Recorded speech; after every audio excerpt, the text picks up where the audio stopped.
তিনি আমার বাবাকে সংসদে যেতে দেন নাই। ব্রাহ্মণবাড়িয়ার মানুষের প্রতি এত অবহেলা কেন? কথায় কথায় ব্রাহ্মণবাড়িয়ার মধ্যে জোটের প্রার্থী আসে কেন? ব্রাহ্মণবাড়িয়ার উন্নয়ন হয় না কেন? আমরা কি ভোট দিতে কার্পণ্য করি? আমরা কি ভোটের বাক্স ভইরা দেই না? তাহলে কেন ব্রাহ্মণবাড়িয়ার প্রতি এই অবহেলা? সমুচিত জবাব আমার এলাকাবাসী দেবে ইনশাআল্লাহ। প্রার্থী দেখে ভোট দেবেন। আপনারা দেশের মালিক, জনগণ এই দেশের মালিক।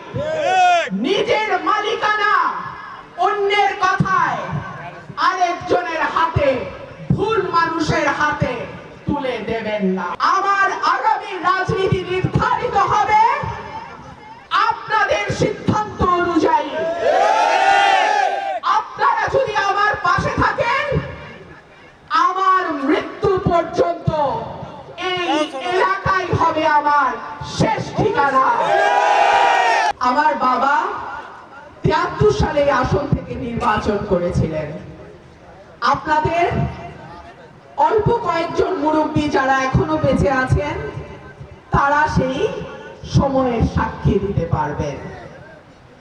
আর আমার যে তরুণ ভাই বোনেরা আছেন, আপনারা আপনাদের পরিবারের যারা মুরব্বী আছেন, বাবা দাদা, ওনাদেরকে জিজ্ঞেস করবেন সেই সময় আমার বাবাকে এই মাটি থেকে আপনারা বিজয়ী করেছিলেন।